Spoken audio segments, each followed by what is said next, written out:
नमस्कार, बहुत स्वागत आप सभी का। जी मध्य प्रदेश छत्तीसगढ़ देख रहे हैं आप और आपके साथ मैं हूं कीर्ति दीक्षित। छत्तीसगढ़ में लोगों पर कुदरत की दोहरी मार पड़ रही है। कहीं बारिश ने लोगों की मुसीबत बढ़ा दी तो कहीं आसमानी बिजली लोगों की जान ले रही है। ऐसे में सावधानी के साथ साथ कई ऐसी चीजें हैं जिन पर प्रशासन को ध्यान देने की जरूरत है, क्योंकि कई जगह पर लापरवाही जिंदगी पर भारी पड़ती नजर आ रही है।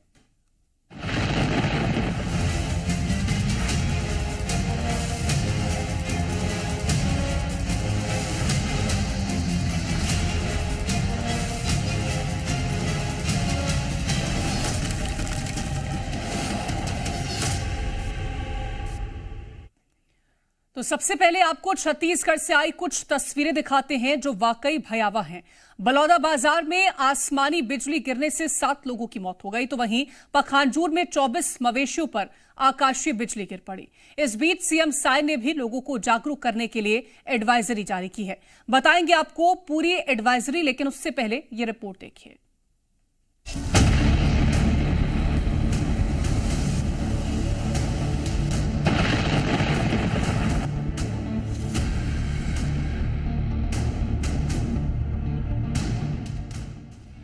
ये बिजली की कड़कड़ाहट, ये जोरदार बारिश, ये सभी इन दिनों छत्तीसगढ़ और मध्य प्रदेश के लोगों पर आफत बनकर गिर रही है। एक तरफ बारिश ने लोगों की मुसीबत बढ़ा दी है, जनजीवन अस्त व्यस्त हो गया है। दूसरी ओर आसमान से गिर रही बिजली लोगों का काल बन रही है। तो चलिए आपको बताते हैं कि आसमानी बिजली ने कहां-कहां कहर बरपाया। बलौदाबाजार में आकाशीय बिजली गिरने से 7 ग्रामीणों की मौत हो गई, वहीं 4 लोग गंभीर रूप से घायल हो गए। घटना गांव मोहतरा की है, जहां रविवार की दोपहर गरज चमक के साथ बारिश होने के कारण गांव में तालाब किनारे कुछ ग्रामीण बैठे हुए थे। इसी दौरान आकाशीय बिजली की चपेट में आने से 7 लोगों की दर्दनाक मौत हो गई। देखिए, हमारे क्षेत्र में जो घटना घटी है बहुत ही दुखदाई है और बहुत पीड़ादायक है कि एक ही गांव के इतने लोग एक साथ दुनिया को छोड़ करके चले गए। ये प्राकृतिक जो आपदा आई है, घटना आई है। जो भी घायल हैं उनसे मिले हैं, वो जल्द ही वो यहाँ से डिस्चार्ज हो जाएंगे। शासन की ओर से जो क्षति राशि मिलती है उसके लिए कलेक्टर को मैं निर्देश दे दिया हूँ कि उनको तत्काल राहत राशि दी जाए। बहुत ही दुखद घटना हमारे जिले में हुई, जिसमें कि मोहतरा गांव में आकाशीय बिजली गिरने से 7 लोग की आकस्मिक मृत्यु हो गई है और उनके परिजनों से भेंट अभी किया गया है और शासन के नियम अनुसार जो 6/4 का कॉम्पनसेशन बनता है उसकी भी तत्काल जो है कार्रवाई की जा रही है। और 4 लोग घायल भी हुए हैं जिनका अस्पताल में, जिला अस्पताल में इलाज चल रहा है। सहायता राशि बनती है वो रूप से इनको उपलब्ध कराई जाएगी और तत्कालिक राशि भी उपलब्ध कराई जा रही है ताकि इनको जो है अंतिम संस्कार करने में परिवार को जो सहयोग मिल सके। और जिला प्रशासन पूरी संवेदना के साथ सभी परिवारों के साथ। इस घटना पर सीएम विष्णुदेव साय ने अपनी संवेदना व्यक्त की है। उन्होंने सोशल मीडिया पर पोस्ट करते हुए लिखा कि बलौदाबाजार जिले के मोहतरा गांव में आकाशीय बिजली की चपेट में आने से 7 ग्रामीणों की मृत्यु और कई लोगों के घायल होने की दुखद सूचना प्राप्त हुई। जिला प्रशासन द्वारा घायलों को त्वरित इलाज के लिए अस्पताल पहुंचाया गया है। प्रशासन को बेहतर इलाज की व्यवस्था करने और अन्य आवश्यक निर्देश दिए गए हैं। मेरी संवेदनाएं मृतकों के परिजनों के साथ हैं। ईश्वर से दिवंगत आत्माओं की शांति और घायलों के जल्द से जल्द स्वस्थ होने की प्रार्थना करता हूं। पखांजूर की बात करें तो यहाँ भी लगातार बारिश जारी है। इस बीच आतुरबेड़ा गांव में आकाशीय बिजली गिरने के कारण 24 मवेशियों की मौत हो गई, वहीं 5 मवेशी गंभीर रूप से घायल हो गए। गरियाबंद में भी आकाशीय बिजली गिरने के कारण 2 लोगों की मौत हो गई। दरअसल भाई अपनी बहन को घर छोड़ने जा रहा था। इस तेज बारिश होने के कारण दोनों रास्ते में रुक गए, वहीं आसमानी काल के वो शिकार हो गए। सारंगगढ़ की बात करें तो यहाँ गांव रेडी के निवासी की आसमान से गिरी बिजली के कारण मौत हो गई। हादसा खेत में काम करने के दौरान हुआ। ये थी छत्तीसगढ़ से सामने आई तस्वीरें। आसमानी बिजली ने मध्य प्रदेश में भी कहर बरपा रखा है। प्रदेश के श्योपुर से आई तस्वीरें भी बेहद दर्दनाक हैं, जहां 2 सगे भाइयों की बिजली गिरने से मौत हो गई। दोनों भाई नदी किनारे मवेशियों को चरा रहे थे। इसी दौरान ये हादसा हुआ। आसमान से इन दिनों लोगों पर दोहरा प्रहार हो रहा है। एक तरफ लोग बारिश से परेशान हैं, तो वहीं दूसरी ओर आसमानी बिजली लोगों का काल बनी हुई है। ब्यूरो रिपोर्ट, जी मीडिया।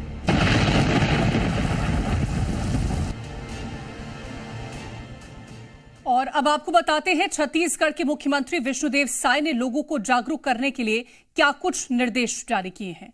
दरअसल बादलों की गरज के दौरान सुरक्षित स्थान पर रहें, भारी बारिश के दौरान घरों के अंदर रहें, बिजली के खंभों से उचित दूरी बनाकर भी रखें और धातु की वस्तुओं से दूरी बनाकर रखें। बरसात के समय धातु की चीजों को ना छुएं, तालाब, नदी या स्विमिंग पूल से दूर रहें। इलेक्ट्रॉनिक उपकरणों का उपयोग भी ना करें। ये तमाम ऐसे उपाय हैं जो कि जारी किए गए हैं, एडवाइजरी जो है वो जारी की गई है, ताकि लोग इस तरह से आसमानी आफत का शिकार ना बने, क्योंकि कुदरत की दोहरी मार लोगों के ऊपर पड़ रही है। और अब जिस तरह की स्थितियां बनी हुई है छत्तीसगढ़ में, उसको लेकर के हमारे संवाददाता देवेश कुमार साहू जुड़ गए हैं बलौदाबाजार से, और एसोसिएट एडिटर रूपेश गुप्ता हमारे साथ रायपुर से जुड़ गए हैं। सबसे पहले रूपेश, आपका रुख करूंगी। अगर रायपुर की बात करें तो फिलहाल वहां पर कैसी स्थितियां बनी है, मौसम विभाग का क्या कुछ कहना है बारिश को लेकर? देखिए, बारिश, बादलों का शोर मेरे पीछे आपको सुनाई पड़ सकता है। हालांकि चूंकि माइक उतनी सेंसिटिव है, काफी अच्छा काम करता है, तो नॉइज को कैंसिल कर देता है, इस वजह से आवाज नहीं आ रही है। लेकिन पीछे बादल गड़गड़ा रहे हैं और बारिश लगातार जारी है, रुक रुक के बारिश हो रही है और यह स्थिति पूरे प्रदेश में है। सबसे ज्यादा जो दक्षिण का इलाका है वो प्रभावित है और मौसम विभाग ने जो एडवाइजरी जारी की है उसके मुताबिक सेंट्रल छत्तीसगढ़ के कई जिलों में गरज के साथ बारिश होगी और बिजली गिरने की घटनाएं होंगी। और इसी के मद्देनजर मुख्यमंत्री विष्णुदेव साय ने एडवाइजरी जारी की है कि पेड़ या खंभे इनसे बच करके रहे, क्योंकि अक्सर ये देखा गया है कि जो ग्रामीण इलाके हैं जहां अचानक से बारिश शुरू हो जाती है तो लोग बारिश से बचने के लिए पेड़ का सहारा लेते हैं, लेकिन वही पेड़, उसी में सबसे ज्यादा संभावना होती है बिजली गिरने की। तो इसको लेकर के फिल्म बना करके अवेयरनेस करना, बाकी चीजें करना, वो विभाग लगातार करता रहा है, लेकिन अब फिर से इस पर जोर देने की जरूरत है और प्रशासन को सभी आवश्यक कदम उठाने के निर्देश मुख्यमंत्री की तरफ से दिए गए हैं। और जो परिस्थितियां हैं मौसम की, वो अगले कुछ दिनों तक ऐसी ही बनी रहेगी, यानी कि इस तरह की घटनाएं और हो सकती हैं। बिल्कुल, तो इस तरह की घटनाएं में वृद्धि हो सकती है आने वाले दिनों में, जिस तरह से बारिश का कहर देखने को मिला है। मैं लौटूंगी आपके पास। देवेश, अगर बलौदाबाजार की बात करते हैं, यहां पर भी लगातार बाढ़ बारिश लोगों के लिए परेशानी लेकर के आई है। अगर मौसम विभाग की बात करते हैं तो मौसम विभाग का क्या अनुमान है कि आने वाले कितने ऐसे दिन हैं जब बारिश यहां पर देखने को मिलेगी? और व्यवस्थाओं की बात करें तो व्यवस्थाएं क्या कुछ की गई हैं? जी बिल्कुल, बता दें कि बलौदाबाजार से ही तो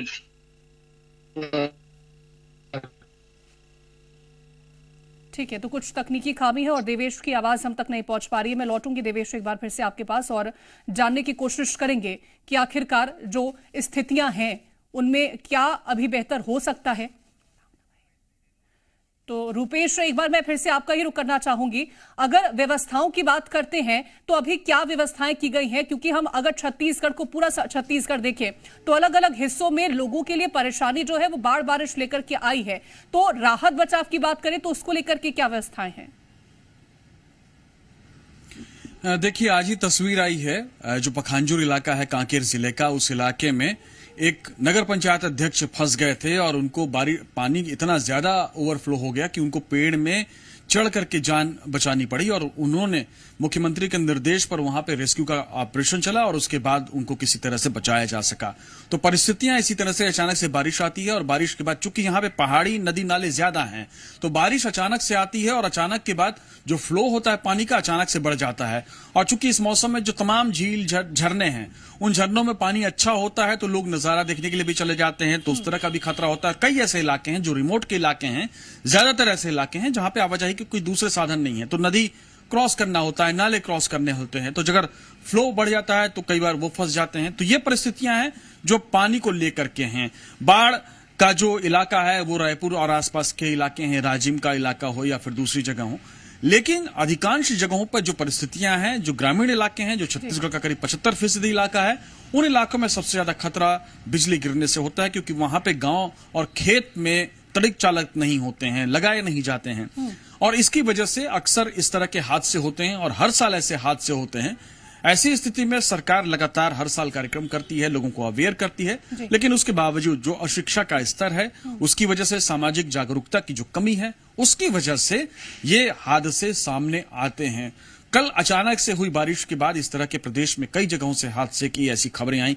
इसके अलावा सुकमा, जो कि प्रदेश का सबसे दक्षिण इलाका है, वहां भी बाढ़ की खबर आई। तो कुल मिलाकर के छत्तीसगढ़ में जो अभी आने वाले कुछ दिन है वो काफी महत्वपूर्ण है और लोगों को काफी एहतियात बरतने होंगे कहीं भी जाने को लेकर के, कहीं भी सुरक्षित रह सके। रूपेश, आप हमारे साथ बने रहिए और भी जानकारी आपसे लेंगे। और जो तस्वीरें हम आपको दिखा रहे हैं वो आसमानी बिजली के नुकसान की। अब आपको दिखाते हैं कैसे भारी बारिश के कारण छत्तीसगढ़ के कई इलाके डूब रहे हैं, लोगों के आशियाने बिखर रहे हैं, तो वहीं कई जगह पर प्रशासन की बेरुखी भी देखने को मिली। रिपोर्ट देखिए।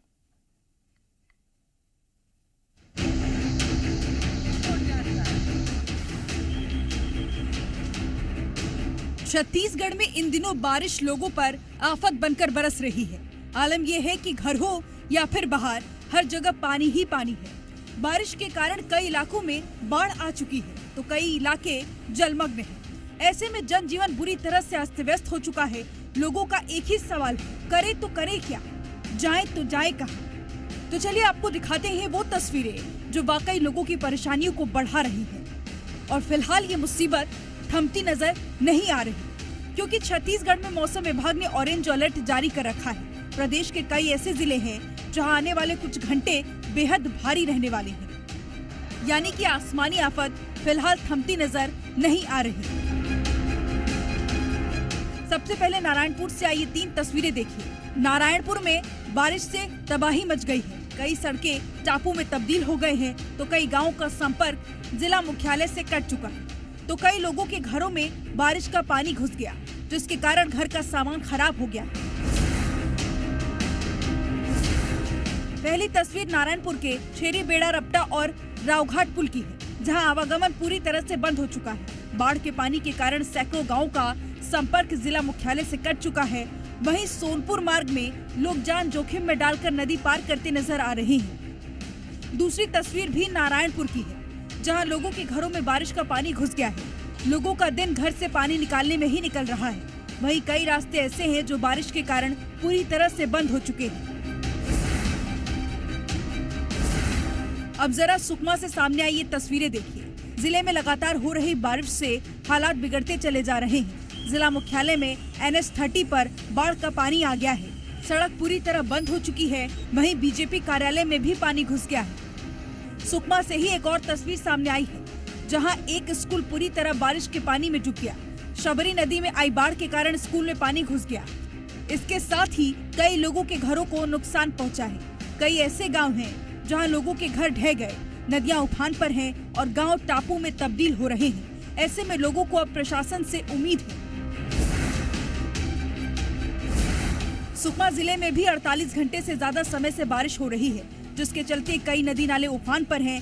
जिला मुख्यालय में NH30 पर मौजूद राम मंदिर के पास बाढ़ का पानी आ गया है। वहीं वार्ड 13 में भी बाढ़ का पानी घुसने लगा है। स्थिति को देखते हुए अलर्ट जारी कर सभी स्कूलों में छुट्टियों का ऐलान कर दिया गया है। पंखाजुर में भी बारिश ने भारी तबाही मचाई है। बारिश और तूफान के कारण कई पेड़ उखड़ गए तो कई इलाकों को जोड़ने वाले स्टेट हाईवे पूरी तरह बंद हो गए हैं। इसी बीच कई लोग अपनी जान जोखिम में डालकर बड़े बड़े नाले पार करते नजर आ रहे हैं। हैरानी की बात तो यह है कि प्रशासन की ओर से यहाँ अनदेखी की जा रही है। छत्तीसगढ़ में इन दिनों अघोषित आसमानी इमरजेंसी देखने को मिल रही है। कई ऐसे इलाके हैं जहाँ जिंदगी जंग लड़ रही है। फिलहाल लोगों को प्रशासन से काफी उम्मीद है, क्योंकि मदद की दरकार है, लेकिन फिलहाल कई जगहों पर जिम्मेदार अनजान हैं। ब्यूरो रिपोर्ट, जी मीडिया। तो छत्तीसगढ़ में बारिश के कारण बिगड़े हालात पर सीएम विष्णुदेव साय का भी बयान सामने आया। उनका कहना है कि जरूरतमंद लोगों की मदद के लिए सरकार खड़ी है। कुछ लोग फंसे भी हैं, जिला प्रशासन मुस्तैद है। अब बाढ़ के हालात हैं और अभी हमको जानकारी मिली है, उसमें कुछ लोग हमारे फंसे भी हैं, लेकिन वहाँ पर विक्रम उसेंडी जी तैनात हैं और पूरा प्रशासन तैनात है और जो भी जरूरतमंद है उनका मदद के लिए सरकार खड़ी है। और अब आपको दंतेवाड़ा से आई तस्वीर दिखाते हैं। किरंदुल के निचले बस्ती के बाढ़ पीड़ितों ने आज चेकपोस्ट जाम कर प्रदर्शन किया। लगभग 1 महीने पहले डैम टूटने से 300 से ज्यादा घर तबाह हो गए। बाढ़ पीड़ितों ने मुआवजे के तौर पर घर बनाने और एनएमडीसी में नौकरी की मांग की थी, जो कि अब तक पूरी नहीं हुई है, जिसको लेकर आज बाढ़ पीड़ितों ने चेकपोस्ट जाम कर प्रदर्शन किया।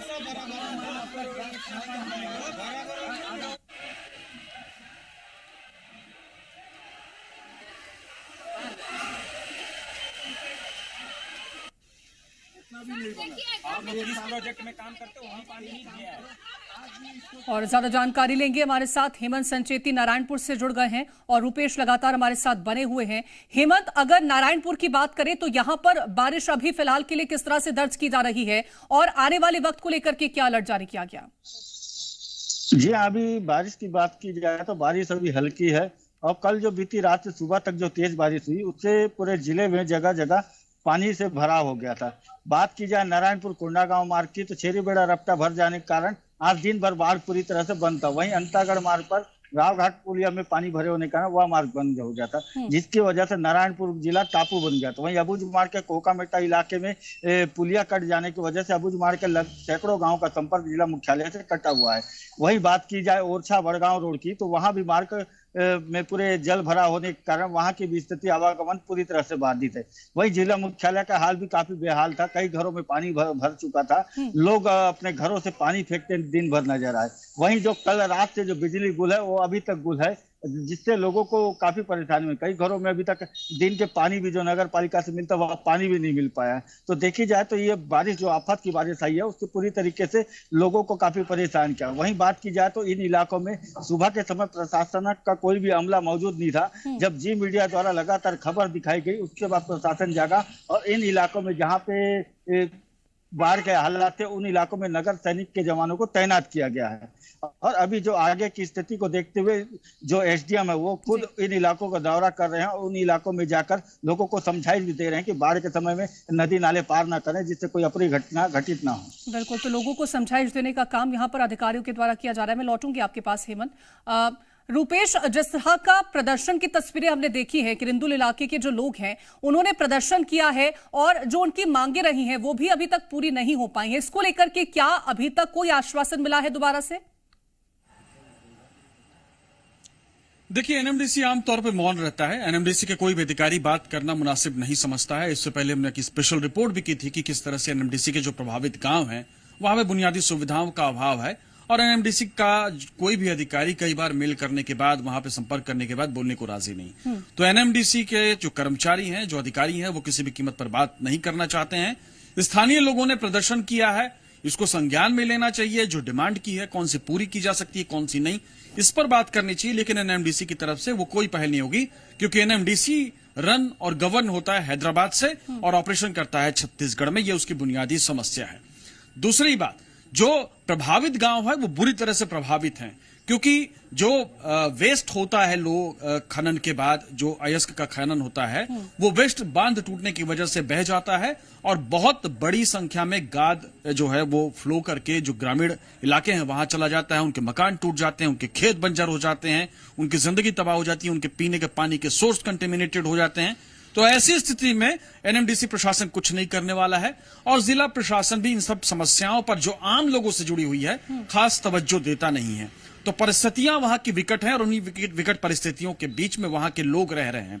लेकिन जो तस्वीरें हैं कि बारिश लगातार हो रही है और बारिश लगातार होने के साथ साथ हर जिले की अपनी अपनी समस्याएं हैं। कहीं नदी नाले को लेकर के समस्या है तो कहीं पे इस बात की आशंका है कि फिर से बांध न टूट जाए, कि कहीं पे राखड़ की समस्या है और कहीं पर पुल टूटने की घटनाएं हैं। तो ये तमाम घटनाएं हो रही हैं और इस पिछले कुछ दिनों में हुई हैं, आने वाले कुछ दिनों में और हो सकती हैं। और लगातार बाढ़ बारिश की वजह से इन घटनाओं में इजाफा भी देखने को मिलता है। बहुत शुक्रिया है आपका तमाम जानकारी पहुंचाने के लिए हेमंत, और रुपेश आपका भी तमाम जानकारी पहुंचाने के लिए बहुत शुक्रिया।